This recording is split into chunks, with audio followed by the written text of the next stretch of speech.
टी20 Asia cup में पाकिस्तान और भारत के दरमियान मैच से कबल भारतीय बल्लेबाज विराट कोहली ने बाबर आजम की तारीफों के पुल बांध दिए। तफसीलात के मुताबिक विराट कोहली ने मैच से एक रोज़ कबल भारतीय मीडिया को इंटरव्यू देते हुए कहा कि बाबर आजम इस वक्त तीनों फॉर्मेट में दुनिया के बेहतरीन बल्लेबाज हैं।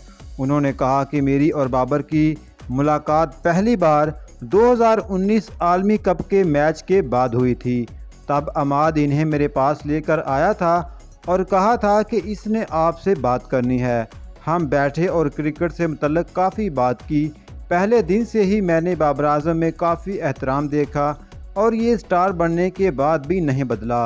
अब भी वही एहतराम है इसके अंदर। उन्होंने कहा कि ये एक खिलाड़ी के नाते वो लंबा सफ़र तय करेगा। विराट कोहली ने कहा कि वो काफ़ी बासलाहियत खिलाड़ी है।